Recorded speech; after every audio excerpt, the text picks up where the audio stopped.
जब स्टूडेंट्स वहाँ पहुँचते हैं जर्मनी में, उनका सबसे बड़ा मसला होता है एकोमोडेशन का। तो अगर आप एकोमोडेशन के बारे में थोड़ा बताएँ कि किस तरह से वो उसको सर्च कर सकते हैं। और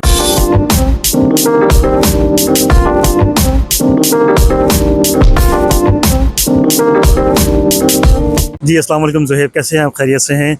वेलकम टू यूके। और यहाँ का मौसम आप देख रहे हैं सारा कुछ, इस वक्त क्या सूरत हाल है। तो हम यहाँ पे आपको वेलकम करते हैं और साथ में आपसे एक क्वेश्चन करेंगे कि जर्मनी में, क्योंकि स्टूडेंट्स के लिए बहुत सारी चीज़ें अट्रैक्शन है वहाँ पे। तो जब स्टूडेंट्स वहाँ पहुँचते हैं जर्मनी में, उनका सबसे बड़ा मसला होता है एकोमोडेशन का। तो अगर आप एकोमोडेशन के बारे में थोड़ा बताएँ कि किस तरह से उसको सर्च कर सकते हैं और कैसे जो है वो हासिल कर सकते हैं एक अच्छी एकोमोडेशन और रीज़नेबल प्राइस में। वालेकुम सलाम। First of all thank you for having me.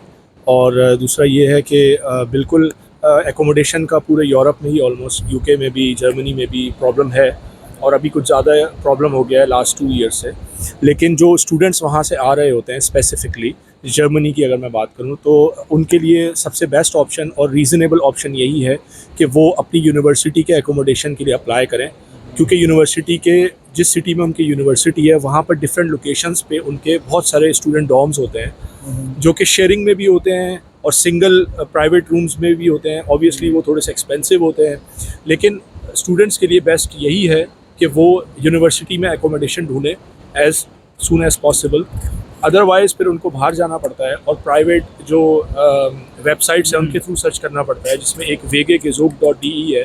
वेगे से मुराद है शेयरिंग वाले जो अपार्टमेंट्स होते हैं, जहाँ पर 2 या 3 लोग रह रहे होते हैं, शेयर कर रहे होते हैं, टॉयलेट्स हैं, किचन है, वो शेयर कर रहे होते हैं। वो वाले अपार्टमेंट्स भी वो ढूंढ सकते हैं। वो कंपैरेटिवली जो है वो चीपर होते हैं उन अपार्टमेंट से जो ऑब्वियसली सिंगल होंगे, वो भी आप ढूंढ सकते हैं। फॉर एग्जांपल मैं बर्लिन में रहता हूँ, तो आपको बर्लिन में सिंगल अपार्टमेंट्स के लिए जो है, आप डिफरेंट कंपनीज़ हैं जो देती हैं, जिसमें होवोगे है, डॉयचे वोनुंग है, गेज़ोबाओ है, और इस तरह की कंपनीज़ हैं जो प्राइवेट कंपनीज़ हैं या गवर्नमेंट फंडेड कंपनीज़ हैं, जो आपको फैमिली अपार्टमेंट्स भी देती हैं, सिंगल अपार्टमेंट्स भी देती हैं, लेकिन उनकी रिक्वायरमेंट्स ज़्यादा होती हैं। उसके लिए आपको क्रेडिट चेक चाहिए होता है, आपको जॉब की सैलरी स्लिप्स चाहिए होती हैं, आपको जॉब का कॉन्ट्रैक्ट भी अक्सर चाहिए होता है। तो इसकी वजह से बेटर ये, क्योंकि जो स्टूडेंट फर्स्ट टाइम आता है पाकिस्तान से, इंडिया से, कहीं से भी, तो उसके पास ये चीज़ें नहीं होती, उसकी हिस्ट्री नहीं होती है जर्मनी में।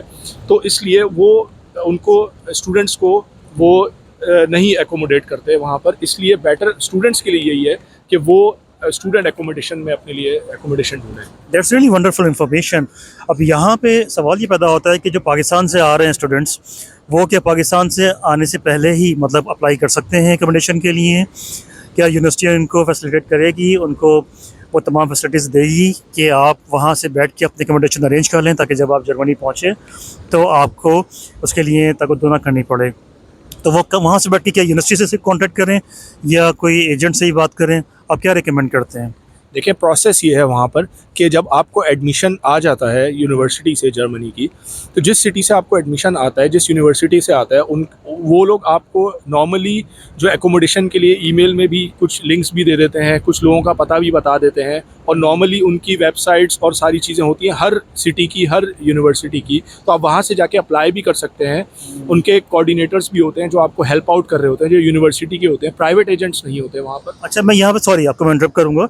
इसमें ये है कि आप कितना मतलब कितने यूरोज़ आपके पास यानी कि होने चाहिए पर मंथ एक्सपेंस करने के लिए एक स्टूडेंट के लिए? मतलब रेंट में अगर आप बात करें, क्योंकि रेंट ग्रॉसरी मिला के आपको एक स्टूडेंट अकोमोडेशन में कितना आपको बजट चाहिए होगा सर्वाइव करने के लिए अपने मास्टर्स कोर्स के लिए?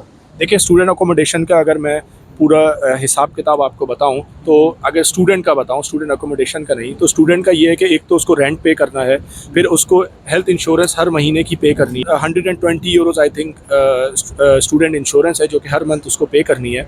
और रेंट का जो है वो डिपेंड करता है सिटी टू सिटी। जैसे अगर बड़ी सिटीज़ हैं, बर्लिन है, म्यूनिख है, फ्रैंकफर्ट है, तो वहाँ पे ऑब्वियसली 500-600 यूरोज़ तक आपका रेंट आता है, या 700-800 भी आ जाता है कभी कभी। लेकिन अगर आप कंपैरेटिवली स्मॉल सिटीज़ में रहते हैं, तो वहाँ पर ये रेंट कम है, तो इसलिए ओवरऑल एक्सपेंस भी कम हो जाता है। बाकी जो थर्ड एक्सपेंस आपका आता है, वो ऑब्वियसली स्टूडेंट का जो है वो खाने पीने का खर्चा होता है, जो ग्रॉसरीज होती हैं, जो खाने पीने का खर्चा होता है, बस वही आता है। और बाकी सेमेस्टर कंट्रीब्यूशन होता है, वो हर सेमेस्टर में आपको एक वंस आपको पे करना होता है, और उसमें आपका स्टूडेंट कार्ड जो बन जाता है उसमें आपकी जो स्टेट में विद इन स्टेट आपका जो ट्रैवल होता है वो फ्री ऑफ कॉस्ट होता है। उस कार्ड में आप जो है वो एज मैनी एज पॉसिबल आप जो है वो ट्रैवल कर सकते हैं। तो मेडिकल इंश्योरेंस आपने कहा 120 यूरो, तो मतलब मेडिकल आपका इंश्योरेंस बन गया तो आप लाइक के मेडिकल फैसिलिटी आप अवेल कर सकते हैं हॉस्पिटल में या जीपीज़ के पास, जनरल फिजिशियन के पास। तो अच्छा, बाकी इसमें कि इस यूनिवर्सिटी कितना आपको जो है वो सपोर्ट करती है इस सूरत हाल में, मतलब लाइक एकोमोडेशन के पॉइंट ऑफ व्यू से, और ख़ास तौर पे अगर आप चाहते हैं कोई जॉब सर्च करना ड्यूरिंग योर मास्टर्स कोर्स, तो ये आपको यूनिवर्सिटी को सपोर्ट करती है इस सिलसिले में? बिल्कुल, एकोमोडेशन में भी वो यूनिवर्सिटी सपोर्ट करती है, हाँ। और वो उनके एडवाइज़र्स होते हैं जो यूनिवर्सिटी में मौजूद होते हैं। आप उनसे कांटेक्ट कर सकते हैं विया ईमेल, आप उनसे अपॉइंटमेंट्स बुक कर सकते हैं। आपको कोई भी प्रॉब्लम है आप उनके पास जाके उन्हें बता सकते हैं। अच्छा, इसमें मेरा कुछ क्वेश्चन ये होगा कि सारी क्या कम्युनिकेशन इंग्लिश में होगी या जर्मन लैंग्वेज आपको आनी चाहिए इस सारी कम्युनिकेशन में?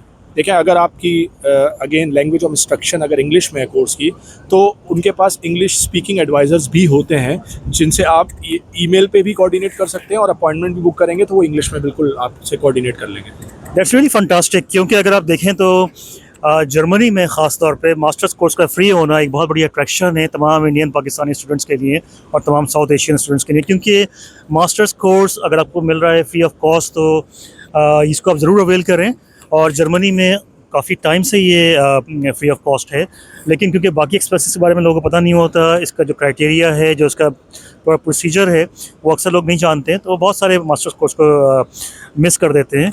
तो जैसे कि आप तो ज़ोएब ने एक्सप्लेन किया अभी कि किस तरीके से आप एकोमोडेशन अवेल कर सकते हैं वहाँ पे, तो इसको ज़रूर नोट कीजिए तमाम इन्फॉर्मेशन को, और इस मौके से फ़ायदा उठाइए, क्योंकि जर्मनी में मास्टर्स कोर्स की बहुत, इसकी पूरी जो वैल्यू है पूरी दुनिया में बहुत ज़्यादा होती है, तो इसको ज़रूर जो है वो एडवांटेज लीजिए इसका। बहुत शुक्रिया, thank you so very much for watching us. इंशाल्लाह will come back to you, और देखते रहिए हमारा चैनल। अल्लाह हाफ़िज़।